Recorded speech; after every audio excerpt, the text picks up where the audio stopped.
ብፁዕ አቡነ ሳዊሮስ መግለጫ ሰጡ። በአርሲ ሀገረ ስብከት እጅግ ከባድ ልብ ሰባሪ መርዶ ተሰምቷል። ኦርቶዶክሳውያን ዳግም በአርሲ መገደላቸውም እየተነገረ ይገኛል። ዲያቆን ዳንኤል ክብረት ያስተላለፈው መልእክት ያደረገው ንግግር በርካቶችን እያስቆጣ ይገኛል። አሜሪካውያን ግብረ ሰዶማዊነትን እየተቃወመች ይመስላል። የፌዴራል ተቋማት ላይ ተሰቅሎ የነበረው ባንዲራ እንዲነሳ መደረጉ ተሰምቷል። ሰላም ውድ ጊዜ ዩቲዩብ ቤተሰቦቻችን እንደምሰነበታችሁ፣ እንዴት ቆያችሁልን? ሰላም እግዚአብሔር ከእናንተ ጋር ይሁን።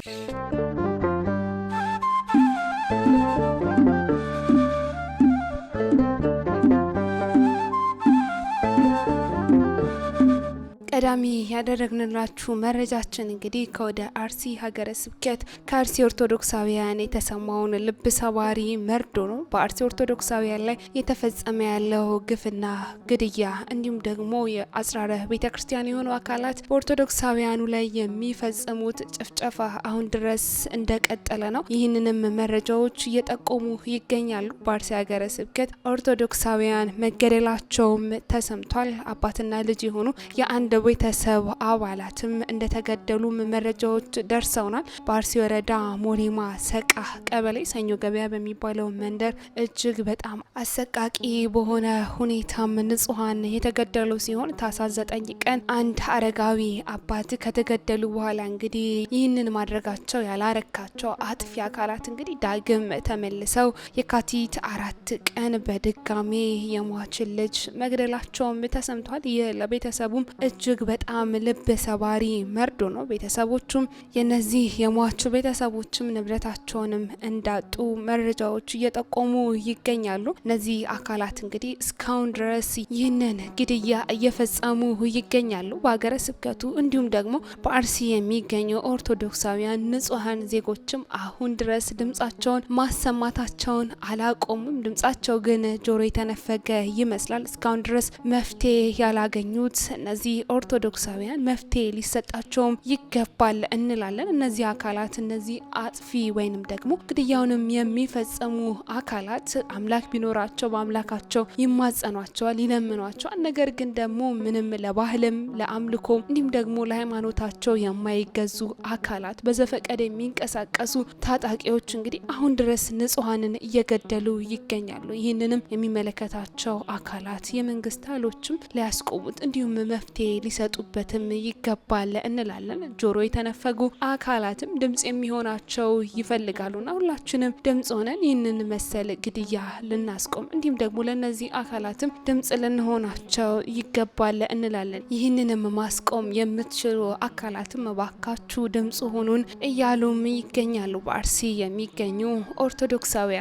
ሌላኛው መረጃችን ደግሞ በርካቶችን ያስቆጣውን ዲያቆን ዳንኤል ክብረት ንግግር ወይንም ደግሞ መልእክት የሚመለከት ይሆናል። እንደሚታወቀው እንግዲህ በቅርቡ በርካታ ልብ ሰባሪ መርዶች ከኢቢኤስ ቴሌቪዥን ቤት እየወጡ ይገኛሉ። በኢቢኤስ ቤት የገባው የሞት ድግስም አሁን ድረስ በርካቶችን እየነጠቀን ይገኛል። በጣም በቅርብ ጊዜ ውስጥ ከኢቢኤስ ቴሌቪዥን በርካታ እንቁዎችን ተነጥቀናል። እንግዲህ ሁለት የፕሮግራም አቅራቢዎችን ማለትም አስፋው መሸሻና ነጻነት ወርቅነህን ከኢቢኤስ ቴሌቪዥን ያጣናቸው በበርካቶች ዘንድ እጅግ ተወዳጅ የሆኑ የፕሮግራም አቅራቢዎች መሆናቸው የሚታወስ ነው። ታዲያ ከሰሞኑ በወጣው መረጃ መሰረት የኢቢኤስ መስራች እንዲሁም ደግሞ ባለቤት የሆነው አቶ አማነ ፍስሐም ከዚህ ዓለም በሞት መነጠቃቸው ተሰምቷል። ታዲያ ይህንንም ተከትሎ በርካቶች የሀዘን መግለጫ መስጠታቸው ይታወቃል። ከጠቅላይ ሚኒስትሩ አንስቶ እንዲሁም ደግሞ ብፁዕ አቡነ ሳዊሮስ ዲያቆን ዳንኤል ክብረት በርካቶች የሀዘን መግለጫም እየሰጡ ይገኛሉ። ታዲያ ዲያቆን ዳንኤል ክብረት ያስተላለፈው መልእክት ወይንም ደግሞ የሰጠው የሀዘን መግለጫ በርካቶችን አስቆጥቷል።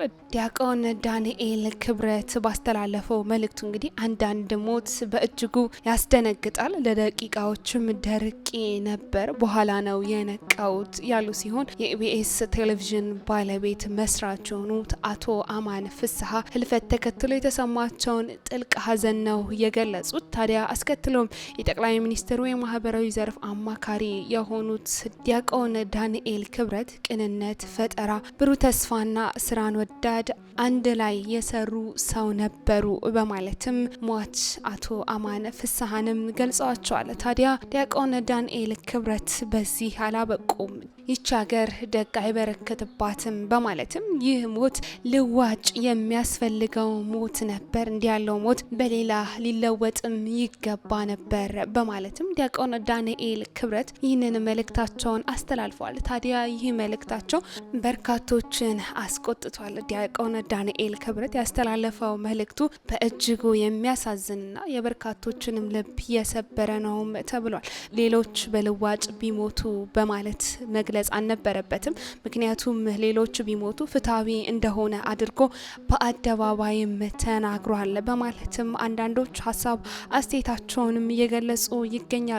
በአቶ አማነ ፍስሐ ሞትም ሀዘን መግለጽ አንድ ነገር ነው። ነገር ግን ደግሞ በልዋጭ ሌሎች ቢሞቱ ብሎ እንዲህ አይነቱን ሀሳብ ማቅረብ በእጅጉ ከአንድ በርካታ ስራዎችን ከሰራና በበርካቶች ዘንድ ተቀባይነት ካለው ሰው የሚጠበቅ ንግግር አይደለም በማለትም ይህንን የዲያቆን ዳንኤል ክብረትን ንግግር በርካቶች ተችተውታል። እንግዲህ እንደሚታወቀው እግዚአብሔር አምላክ ሰዎችን ሲወስድ ራሱ በፈቀደውና በወደደው ጊዜ በመረጠው ሰዓት ነው ሰዎችን ከዚህ ምድር ወደማያልፈው ዓለም የሚወስዳቸው። ይሁንና እንዲህ አይነቱ ሀሳብ ማለትም ዲያቆን ዳንኤል ክብረት እንዳስተላለፈው አይነት መልእክቶች የሚያነሱ አካላትም በእግዚአብሔር አምላክ ስራ ላይ መጋፋትን የሚያሳይ መልእክት ነው። በእግዚአብሔር አምላክ ስራ ላይ ያላቸውን መጋፋት እንዲሁም ደግሞ እግዚአብሔር ባደረገው ነገር እንዲህ ቢሆን ነበር፣ እንዲህ ነበር መደረግ የነበረበት፣ ለዚህ አይነቱ ሞት ልዋጭ ያስፈልገው ነበር፣ ሌሎች ነበር በምትኩ መሞት የነበረባቸው የሚል ሀሳብም ማስተላለፍ አልነበረበትም የሚሉ አካላትም በርከት ብለው በዲያቆን ዳንኤል ክብረት ንግግር ላይ ቁጣቸውን አሰምተዋል።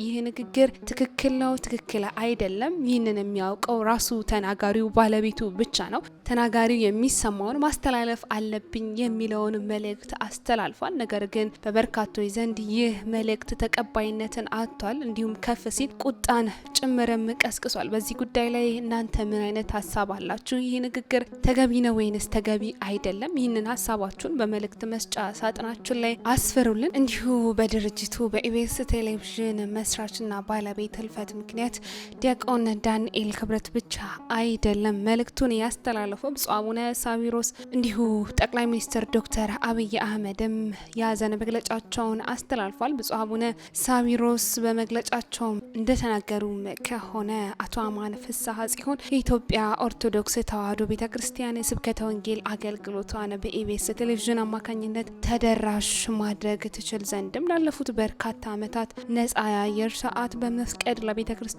ታላቅ ውለታ ያደረጉ ደግ ወንድም እንደነበሩም ገልጸዋቸዋል። ስለሆነም ቅድስት ቤተክርስቲያናችን በወንድማችን አቶ አማነ ፍስሐ ህልፈት የተሰማትን ጥልቅ ሀዘን በድጋሚ እየገለጸች ለቤተሰቦቻቸውና ለወዳጅ ዘመዶቻቸው እንዲሁም ለኢቢኤስ ቴሌቪዥን ሰራተኞች በሙሉ እግዚአብሔር መጽናናት ይስጥልን ሲሉ የኢትዮጵያ ኦርቶዶክስ ተዋሕዶ ቤተክርስቲያን መንበረ ፓትርያርክ ጠቅላይ ጽሕፈት ቤት ዋና ስራ አስኪያጅ የሆኑት ብፁዕ አቡነ ሳዊሮስ ይህንን የሀዘን መግለጫ ቅድስት ቤተክርስቲያንን ወክለውም አስተላልፏል። እንዲሁም ጠቅላይ ሚኒስትሩ ዶክተር አብይ አህመድም ይህንኑ የሀዘን መግለጫቸውንም አስተላልፈዋል።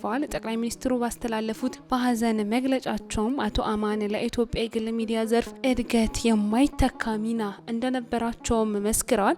ጠቅላይ ሚኒስትር ዶክተር አብይ አህመድ አቶ አማን በሀገራዊ ጉዳዮች ላይ የነበራቸውን አቋምም ሲያወሱ አማን ለኢትዮጵያ የግል ሚዲያ እድገት ወሳኝ ሚና ከነበራቸው አንዱ ነው። ኢትዮጵያ ሀገራችን በአስቸጋሪ ሁኔታዎች ውስጥ ባለፈችበት ጊዜ ሁሉ የሚጠበቅበትንም አድርጓል በማለትም የሟች አቶ አማነ ፍስሐን የሀገር ወዳድነትንም ገልጸዋል። ጠቅላይ ሚኒስትር ዶክተር አብይ አህመድ በርካቶችም በኢቢኤስ ቴሌቪዥን ባለቤትና መስራች አቶ አማነ ፍስሐ ጽዮን ህልፈት የተሰማቸውን ጥልቅ ሀዘን በበርካታ የሚዲያ አውታሮች እየገለጹም ይገኛሉ። እንግዲህ ለኢቢኤስ የኢቢኤስ ቴሌቪዥን ሰራተኞችም መጽናናትን ተመኝቷል። ኢቢኤስ ቴሌቪዥን በርካታ እውቅና ተወዳጅ የሆኑ አርቲስቶችን እንዲሁም ደግሞ በአሁኑ ሰዓት ባለቤቱን ጭምር አጥቷል። ለበርካቶችም ትልቅ የልብ ስብራት ምክንያትም ሆኗል። ሌላኛው መረጃችን ደግሞ ወደ ሀገረ አሜሪካን ይወስደናል። አሜሪካውያን ለ666 ወይንም ደግሞ ለግብረ ሰዶማውያን ያላት አቋም ወይም በአሁኑ ሰዓት ያሳየችው ያለችው አቋም በርካቶችን እያነጋገረ ይገኛል። የትራምፕ አስተዳደር እንግዲህ የግብረ ሰዶማውያን ባንዲራ ከፌዴራል ተቋማት ላይ እንዲወርዱ ማድረጉን ተከትሎ አሜሪካውያን ለግብረ ሰዶማውያን ያላት አቋም በእጅጉ መውረዱንና ከዚህ በኋላ ላትደግፋቸው እንደምትችልም በርካቶች እየገለጹም ይገኛሉ። የፕሬዝዳንት ዶናልድ ትራምፕ አስተዳደር እንግዲህ የአሜሪካን ብሔራዊ አንድነትና የሰንደቅ ዓላማ ክብር ለማስጠበቅ ወሳኝ እርምጃዎችን እየወሰደ እንደሚገኝ ታውቋል። በዚህ መሰረት እንግዲህ በስቶን ሆል ብሔራዊ ሐውልት ላይ ተሰቅሎ የነበረውን የግብረ ሰዶማውያን ባንዲራም እንዲወርድም ተደርጓል። የብሔራዊ ፓርክ አገልግሎት ባወጣውም አዲስ መመሪያ መሰረት እንግዲህ በፌዴራል መንግስት ይዞታዎችና ህንፃዎች ላይ መውለብለብ የሚገባው የሀገሪቱ ኩራት የሆነው የአሜሪካ ሰንደቅ ዓላማ ብቻ መሆኑንም አስጠንቅቋል።